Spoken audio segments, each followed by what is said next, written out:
z'umusaraba muherereye ku mpande zine z'isi, reka tubanze turamukanye mu izina ry'umwami wacu Yesu Kristo.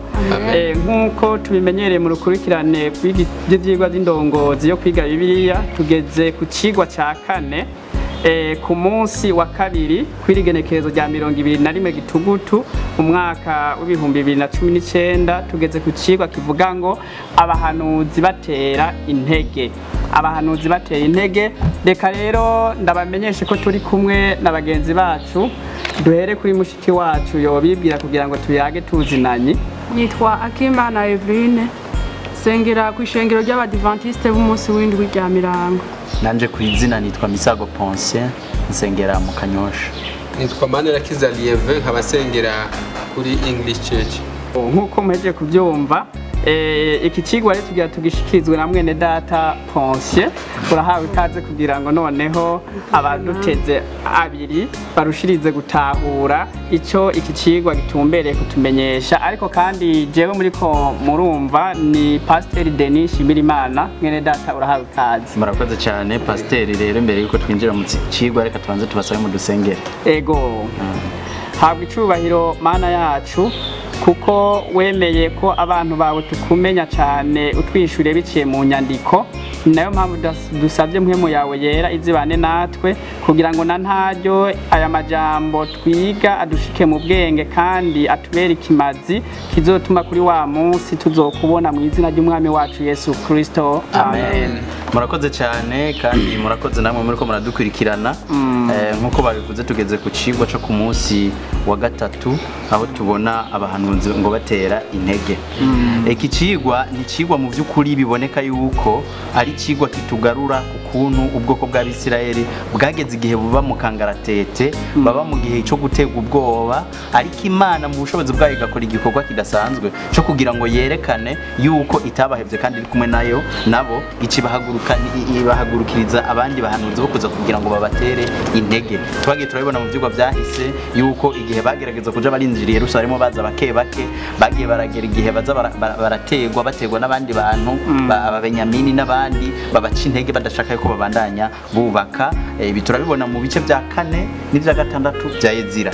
Rero nashaka imbere yuko twinjira cyane muri iki cigwa, umusomyi yo yiteguye adusomere Ezira igice ca 5 uhereye ku murongo wa mbere ugeze ku wa 5 mu buryo bwihuse. Turasoma mu izina rya Yesu. Amen. Abavugishwa n'Imana babatera umwete ngo bongere kubaka.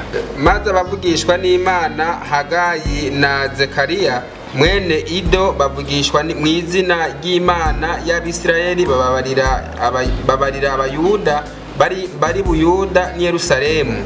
Bukeye Zerubabeli mwene Sheyanitieli na Yosuwa mwene Yehozadaki bakura hasi, batangura gusubira kubaka ingoro y'Imana iri Yerusalemu, bari kumwe n'abo bavugishwa n'Imana babafasha. Muri iyo minsi nyene Tetenayi cegera cy'umwami cyo hakuno y'uruzi na Shetari Bozenayi na bagenzi babo bazaho bari, barababaza bati ninde yabahaye ubwirizwa ryo kubaka iyi nzu ngo mwuzuze n'uru ruzitiro? Kandi barababaza bati abantu bubaka iyi nzu ni bande? 5. Ariko abakuru b'Abayuda inyonga z'Imana yabo ziguma kuri bo, ntibababuza kubaka gushitsa batumye kuri Dariyo icete cy'inyishu kikagaruka. Yesu ashimwe. Imana yacu ihabwa icubahiro. Mwumve ku rundi ruhande Abisirayeli bongeye kugwa imbere y'ikibazo. Hahagurutse witwa Tatenayi na Shetari Bonazi baje kugira ngo baba intege ntibabandanye bubaka, babaza ngo mwebwe ninde yababwiye kubaka.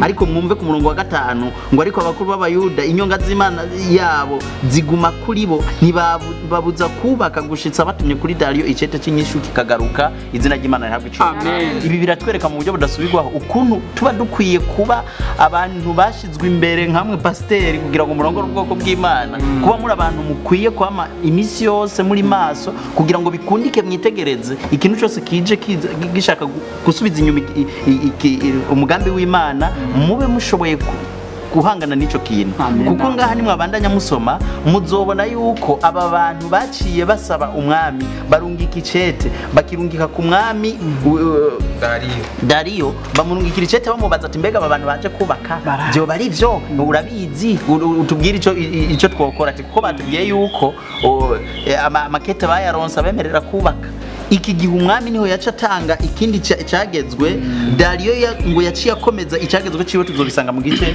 ca 6 ciki gitabo ca Ezira nyene ibi rero bitwereke mu buryo budasubirwaho ukuntu Imana yama yitwararitse ubwoko bwayo mu kuburungikira ibintu kanaka bisubizamwe intege kuko iri haguruka twabonye ry'umuvugishwa n'Imana Hagayi yaje afise ubushobozi kugira ngo asubizemo intege y'Abisirayeli bari baguye ikinya bari batimbiranye kubera yuko ababenyamini bari bumvise iby'imvugo ibyo kuza kwa Abisirayeli baca batangura gushaka kuza kubaca intege barungika kuri Zerubabeli bashaka guca intege ubwoko bwa Abisirayeli ngo ntibubandanye igikorwa cyo kubaka abenshi mu Bisirayeli bagwa ivutu baratinya batangura kugira ibintu byo gukekeranya niko Imana kubarungikira abandi babavugishwa Imana rero nibaza yuko iminsi yose yiteguye kudufasha igihe tuzoba tuyizigiye kandi mwibuke yuko ugutsindwa kwa Abisirayeli kwari guhagaze kuko utizera gusa bizeye bakumva yuko Imana bari kumwe gutsinda baba bagufise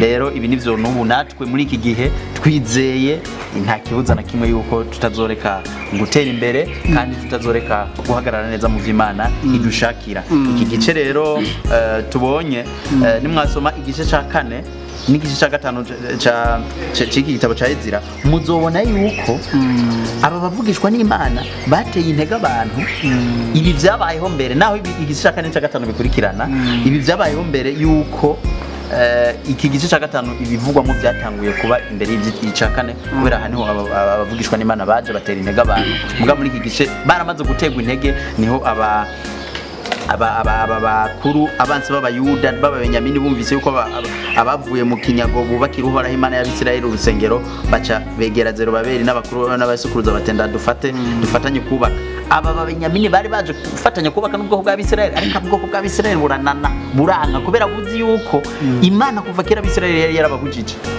yuko badakwiye kwivanga n'amahanga kubera ko imico yabo y'abanyamahanga yashobora kuza ikadimiza igikorwa kandi batizeye byatuma igikorwa cy'Imana kirangira nikigene neza Imana ibahezagire amina amen narifise inyunganizi ngabe inyunganizi nagomba kwifatira ku majambo y'umwanditsi hano kwa kino cigwa paragrafu ya nyuma n'amajambo yo mu gitabo abakura abami n'abahanuzi mu Cyongereza aravuga ngo abavugishwa n'Imana Hagayi na Zekariya bahagurukijwe no guhangana n'ikibazo Yesu ashimwe amen rero kenshi ari Imana ihagurutsa abantu batamenyerewe batazwe ngo bahangane n'ikibazo ngo mu kuvuga batajya umunwa ibishinga ntahe abavuga butumwa batoranijwe bahishuriye Imana intandaro y'ibibazo bari bafise ukubura umwimbu byaba ukudaha agaciro inyungu z'Imana ubwa mbere nk'uko abo bahanuzi babivuze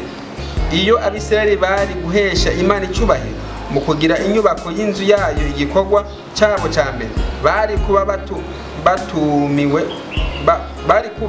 batumiwe ukuboko ukubaho n'imihezagiro byayo Yesu ashimwe amen rero kenshi hari igihe Imana ihamagara abantu mu kiringo runaka kubw'igikorwa kidasanzwe mission spéciale niko twita mu Gifaransa rero aba bagabo Hagayi na Zekariya bahagurutse mu gihe kize gute gikwiye rero kenshi hari igihe bisaba yuko inyungu z'Imana zigera mu imbere aho inyungu y'Imana kwari ukubaka no gusana tarande mugabo mu Bisirayeli nyine hagati muri harimo n'abantu bashigikiye abaza kubatera twebwe mu kigo cya mbere batabyumva kumwe na Nehemiya na Ezira rero kenshi n'uno munsi mu bihe byacu twigarukanye ko tuzosanga ko no mu ishengero hariho abantu batemeranye n'igikorwa nk'uko Imana yagize gute yagitanze bashira imbere inyungu zabo nk'abantu hagushyira imbere inyungu z'Imana iyo bigenze uko tuba tuguye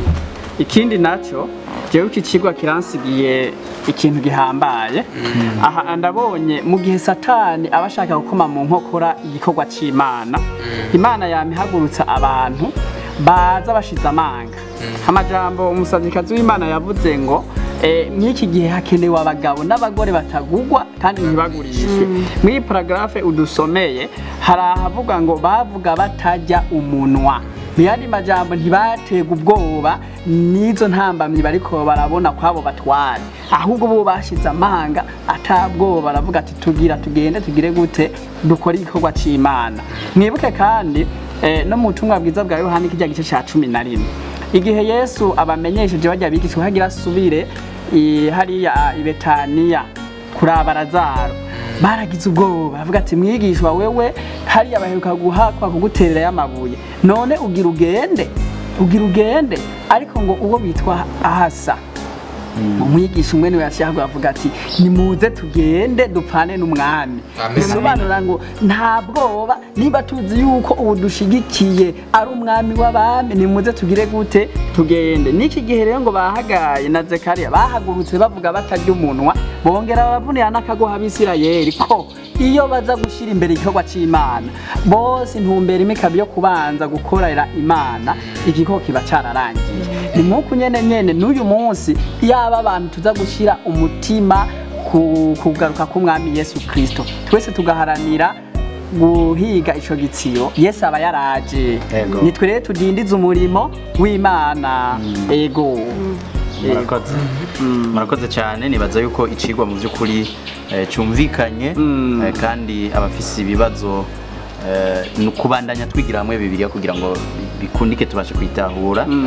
Muri iki cigwa mu by'ukuri biragaragara yuko Imana iminsi yose burya nkuko mwabivuze Pastor yamutse abareserviste cyane gose ibifise uko yategekanije abantu.